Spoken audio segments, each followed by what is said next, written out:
Hello everyone, আসসালামু আলাইকুম। আরও একটা নতুন ব্লগ ভিডিও দেখার জন্য আপনাদের সবাইকে ওয়েলকাম জানাচ্ছি। সবাই কেমন আছেন? আজকেও শাশুড়ি বউ মিলে অনেক কিছু ঘরের জিনিসপত্র কিনে নিয়ে আসছি। আমি বুঝি না ঘরের জিনিস কেনা মনে হয় কোনোদিনও শেষ হবে না। এত বেশি জিনিসপত্র লাগে, দেখা যায় কি এটা দরকার হয়, ওটা দরকার হয়। মানে যাই দেখি তাই দরকার হয়। আমার তো ইচ্ছে করে পুরা সব কিছু নিয়ে ঘরে চলে আসি, কিন্তু রাখার জায়গা তো থাকে না। তো আজকে কিন্তু বাসার জন্য অনেক সুন্দর সুন্দর জিনিস নিয়ে আসছি। এগুলা হচ্ছে টেবিলে হচ্ছে তরকারি দেওয়ার জন্য। নরমালি হচ্ছে এর আগে আমি আরও মানে ৩টা সেট কিনেছিলাম। ওগুলা হচ্ছে ওভেন প্রুফ ছিল, ওভেনে গরম করা যেত। তো ওগুলা কি করেছে মানে ভেঙে ফেলেছে। তার মধ্যে হচ্ছে ১টা কি ২টা মনে হয় ভেঙে গিয়েছে। তো এবারে হচ্ছে আমার শাশুড়ি বলছে স্টিলের এগুলা নাও, এগুলা কিন্তু সহজে ভাঙবে না, আর দেখতেও অনেক বেশি সুন্দর লাগছে। মানে ৫ পিসের হচ্ছে সেট ছিল, যার যার ইচ্ছা মতো কিন্তু নিতে পারবে এরকম। তো দেখা যাচ্ছে কি লাইফ গ্যারান্টি। এরপরে হচ্ছে ঘরের তো কোনো বাটি গ্লাস কিছুই থাকছে না, সবই ভেঙে যাচ্ছে। তার উপরে হচ্ছে বেশিরভাগ হচ্ছে প্লেটের কাঁচাগুলা, তারপরে হচ্ছে বাটির কাঁচাগুলা ভেঙে যাচ্ছে। আর মিনহা, তারপরে হচ্ছে মিহান, ওরাও অনেক জিনিসপত্র ভেঙে ফেলছে। তো বাচ্চাদের জন্য হচ্ছে স্টিলের প্লেট, তারপরে বাটি গ্লাস এগুলো নিয়েছি।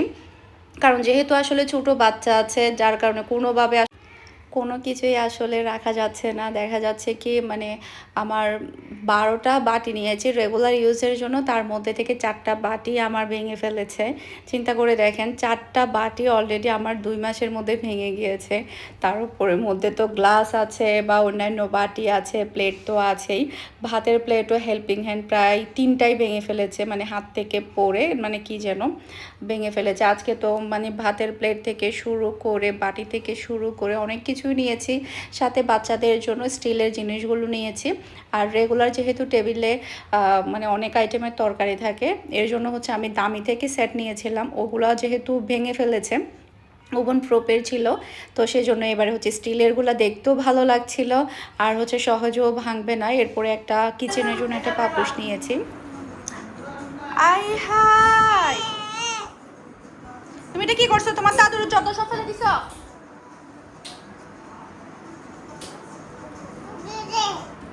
হ্যাঁ, তোমার দাদুর যত ফেলে দিছো তুমি? কিটারটা পুরা ঘরে ঘরে করে ফেলছো। আমার জর্দা একটাও রাখে নাই। মিহান, এই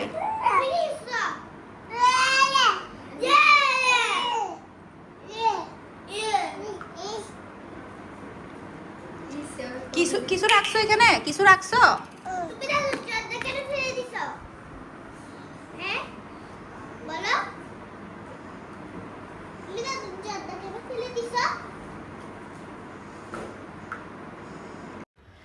প্লেট বাটি ধোয়ার পরে পানি ঝরানোর জন্য হচ্ছে বেসিনের পাশে এটা বসাবো। এর আগে হচ্ছে একটা ঝুড়ি দিয়েছিলাম বড় সাইজের। তো ঝুড়িতে যখন একটা একটা উপর করে রাখতো, একটা নিতে গিয়ে আরেকটার ভেঙে যেত বা কাঁচাগুলো ফেটে যেত, যার কারণে হচ্ছে এই ছোটো স্ট্যান্ডটা নিয়েছি, যাতে করে ধোয়ার পর ওগুলো ওখানে রাখবে, এরপরে হচ্ছে ক্যাবিনেটের মধ্যে ঢুকাই রাখবে।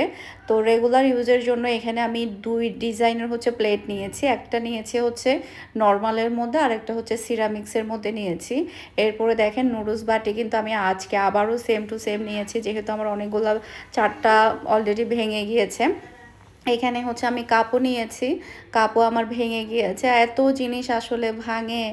আর দেখা যায় কি এক হাতে জিনিস ব্যবহার করলে একরকম, আবার যখন ২-৩ হাত হয়ে যায় সেক্ষেত্রে আসলে আরেক রকম। এই কাপগুলো না ডিজাইনটা অনেক সুন্দর ছিল, আমি আপনাদেরকে দেখাই। এটাও কিন্তু সিরামিক্সের ছিল, ডিজাইনটা অনেক সুন্দর ছিল, ব্ল্যাকের উপরে। এটার সাথে ম্যাচিং করে হচ্ছে প্লেট নিয়েছি। আবার হচ্ছে স্যুপ বাটি নিয়েছি। বিশ্বাস করেন আমার এর আগে হচ্ছে ৬টা স্যুপ বাটি ছিল, একটা পিসও নাই, সব ভেঙে গিয়েছে। আমার কাছে মনে হয় কি এরকম সবার ঘরে সেম অবস্থা, জিনিসপত্র টিকে না, যদি ২-৩ হাত হয় আর কি। এক হাতে মনে হয় আরও ভালো টিকে। আমি যখন বাহিরে ছিলাম তখন আমার এক হাতে জিনিসপত্র ব্যবহার হতো, তখন কিন্তু ম্যাক্সিমাম টাইম আমার মাঝে মাঝে শুধু গ্লাসই ভাঙতো, ওরকম তেমন কিছুই ভাঙতো না। তো এখানে প্লেটের দুটো আবার কিছুটা ডিজাইনও সেম সেম লাগছে। এরপরে হাঁড়ি পাতিল রান্না করে রাখার জন্য হচ্ছে স্ট্যান্ডটা নিয়েছি। রান্না করার পরে দেখা যায় কি মানে মানে পাতিলগুলো রাখতে দেখা যায় পুরাটা হয়ে যায়, তাকগুলো ভরে যায়। এরপরে হচ্ছে একটা গাছ নিয়েছি, গাছটা হচ্ছে আমার স্টুডিও রুমে দেওয়ার জন্য, আমার বিজনেস স্টুডিওতে। এরপরে গাছের উপর আবার আমি হচ্ছে পাথর দিব, পাথর দিলে দেখতে ভালো লাগে। গাছটা মিডিয়াম সাইজের মধ্যে ছিল, এটার মধ্যে আবার বড় সাইজেরও আছে, সম্ভবত আরও ছোটো সাইজেরও আছে, আমি মিডিয়াম সাইজটা নিয়েছি। এটা হচ্ছে গাছ আর কি, খেজুর গাছ। খেজুর গাছটা অনেক সুন্দর লাগছে, তো নিচে পাথর দিয়ে দিলে তখন এটা দেখতে আরও বেশি ভালো লাগবে। তুমি আমাকে মারতেছ মিহান, তুমি আমাকে মারতেছ।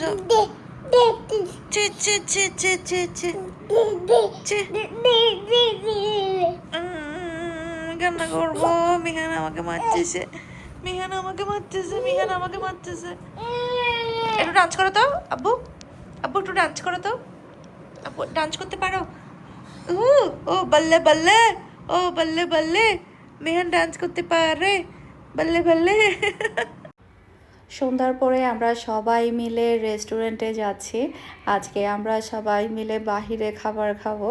তো আজকে এমনিতে আমাকে নেওয়ার প্ল্যান ছিল না, ভাবি, মেরিন, নুরিন ওরা 3জন যাওয়ার প্ল্যান ছিল। পরে আমি আর মিহিও গিয়েছি, কারণ আমার বাহিরের আসলে জাপানিজ খাবারগুলো অত বেশি ভালো লাগে না। আমার কেন জানি বাঙালি, তারপরে ইন্ডিয়ান আর পাকিস্তানি খাবারগুলো ভালো লাগে। তো জাপানিজ খাবারগুলো আসলে খারাপ না, ডিফারেন্ট টেস্ট, ডিফারেন্ট টাইপের খাবার, ওগুলো ঠিক আছে। তবে কেন জানি মানে বাঙালি, পাকিস্তানি, তারপরে অ্যারাবিয়ান খাবারগুলো আমার খুব ভালো লাগে, ওই টাইপের খাবারগুলো। তো এই রেস্টুরেন্টে কিন্তু এর আগেও একবার এসেছিলাম মেরিনের বার্থডে সেলিব্রেশন করার জন্য, এবার নিয়ে হচ্ছে দ্বিতীয়বার আসলাম। এখানকার খাবারগুলা হচ্ছে খুবই এক্সপেন্সিভ আমার কাছে মনে হয়, মানে খাবারের তুলনায় কিন্তু অনেক বেশি এক্সপেন্সিভ, তবে খাবারগুলা খেতে অনেক মজা আর খুব বেশি পরিষ্কার পরিচ্ছন্ন, অনেক বেশি ভালো লেগেছে। যাওয়ার পরে হচ্ছে সবাইকে হচ্ছে ওয়েলকাম ড্রিঙ্ক দেয়। আমাদের সাথে আয়াস, মিহিকেও আমরা এক্সট্রা নিয়ে নিয়েছি, নর্মালে হচ্ছে মিহিকে আনার প্ল্যান ছিল না। সবাই যখন রেডি হয়ে গিয়েছে এরপরে হচ্ছে মিহিকে নিয়ে আসলাম। তো মিহি হচ্ছে ঈদের টাইমে হচ্ছে যে হোয়াইট কালার ড্রেসটা সেলাই করে দিয়েছিলাম মিহিকে, ওটা পরে নিয়েছে। এরপরে আমিও একটা ঈদের ড্রেস পরে নিলাম। ঈদের ড্রেসটা আমার অনেকগুলাই ছিল, একটা একটা করে এখন পরছি। ঈদের দিন তো আর সবগুলো পরা হয়নি, ঈদের দিন আমি 2টা পরেছিলাম, সকালবেলা একটা পরেছি, এরপরে সন্ধ্যার দিকে একটা পরেছি। আমাদের অর্ডার করা খাবারগুলো চলে আসছে। এখানকার খাবারগুলো খেতে মাশাল্লাহ অনেক মজা, তবে এক্সপেন্সিভ একটু। এরপরে চিকেন ফ্রাইগুলো খুব টেস্টি হয়, সাইজে ছোট, তবে অনেক বেশি মজার হয়। আর একটু সাইজে বড় দিলে ভালো হতো। এর আগের বার যখন খেয়েছিলাম তখন সাইজে আর একটু বড় ছিল, এবারে দেখলাম যে সাইজে আরও ছোট করে ফেলেছে। দিনের পর দিন দেখা যায় কি সব কিছু ছোটোই হয়ে যাচ্ছে। এর আগে আরেকটু সাইজে বড় ছিল, এবার একদম পিচ্ছি পিচ্ছি করে ফেলেছে। তারপরে হচ্ছে 2 টাইপের হচ্ছে রাইস নেওয়া হয়েছে, একটা হচ্ছে মেক্সিকান রাইস মনে হয়, আর একটা সম্ভবত বারবিকিউ স্পাইসি রাইস হয়তো বা। 2 টাইপের রাইস নেওয়া হয়েছিল, দুইটাই অনেক মজার ছিল। সিফুড, একটা হচ্ছে সিফুড আর একটা কী যেন ছিল, আমি আসলে নামগুলো ভুলে গিয়েছি এখন। খাবারগুলো হচ্ছে ভাবি আর মেরিন 2জন মিলে অর্ডার করেছে, তো আমি আর ওগুলা নামগুলো খেয়াল করে নিই। একটা হচ্ছে সিফুড রাইস আর একটা সম্ভবত স্পাইসি রাইস হতে পারে। আমার কাছে এই টাইপের খাবারের থেকে আমাদের দেশীয় খাবারগুলা, বিরিয়ানি, তেহারি, তারপরে হচ্ছে অ্যারাবিয়ান খাবার, খ্যাপসা, তারপরে হচ্ছে আরও অন্যান্য অনেক টাইপের খাবার আছে, সেগুলো অনেক বেশি ভালো লাগে। এই খাবারগুলো জাস্ট হচ্ছে মানে ডিফারেন্ট টেস্ট, তারপরে হচ্ছে ডিফারেন্ট ক্যাটাগরির টেস্ট পাওয়া যায়। এরপরে হচ্ছে এক এক ইয়ার হচ্ছে খাবারগুলো এক এক রকম, সেটা টেস্ট করা যায়, ওটার জন্য হলে এটা ঠিক আছে। নর্মালি হচ্ছে দেশীয় খাবারগুলো যে টাইপের মজা হয় এগুলো কিন্তু আবার ওরকম না। আজকে 2 টাইপের সুশি অর্ডার করা হয়েছে, দুইটাই অনেক বেশি টেস্টি ছিল, দুইটাই ডিফারেন্ট ছিল। এটা আমি এর আগে একবার খেয়েছিলাম, এরপরে ওরা হচ্ছে নতুন আরেকটা সুশি অর্ডার করেছে, ওটাও মজা ছিল। ওটা এখনও দেয়নি ওরা। আজকে খাবারগুলো হচ্ছে কিছু আগে আসছে, কিছু পরে আসছে, এরকমই হচ্ছে। তো মানে 4 আইটেমের খাবার একসাথে আসেনি, মানে আলাদা আলাদাভাবে আসছে।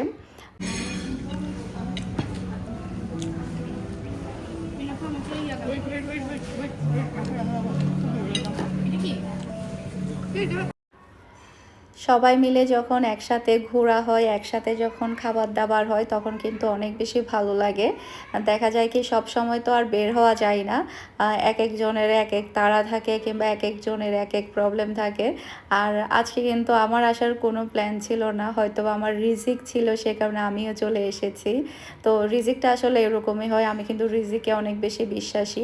কার রিজিক কখন কোথায় থাকে সেটা কিন্তু বলা যায় না। আমরা অনেক বেশি মজা করছি আর অনেক বেশি ছবি তুলছি। আর এরপরে হচ্ছে আমরা আরেকটা রেস্টুরেন্টে চলে আসছি। এটা টেরাকোটার পাশেই ছিল। আর টেরাকোটাটা হচ্ছে খুলশীর মধ্যেই পড়েছে। আর হচ্ছে এরপরে হচ্ছে এখানেও আমরা খাবার-দাবার খেয়ে তারপরে হচ্ছে একটা ডেজার্ট অর্ডার করেছে চিজ কেক। ওটাও খেয়ে তারপরে আমরা বাসায় চলে যাব। প্রত্যেকটা খাবার আসলে ডিফারেন্ট টেস্ট, ডিফারেন্ট খাবার বেশ ভালোই লেগেছে। পুরা সময়টা অনেক ভালো সময় পার করেছি আলহামদুলিল্লাহ। তো আমার আজকের পুরা ভিডিওটা আপনাদের সবার কাছে কেমন লেগেছে আমাকে অবশ্যই কমেন্ট করে জানাবেন। আর আমার ভিডিও যদি ভালো লেগে থাকে, যারা এখন আমার ইউটিউব চ্যানেলটি সাবস্ক্রাইব করেননি, প্লিজ আমার চ্যানেলটি সাবস্ক্রাইব করে নেবেন আর ভিডিওর মধ্যে লাইক দিতে একদমই ভুলবেন না।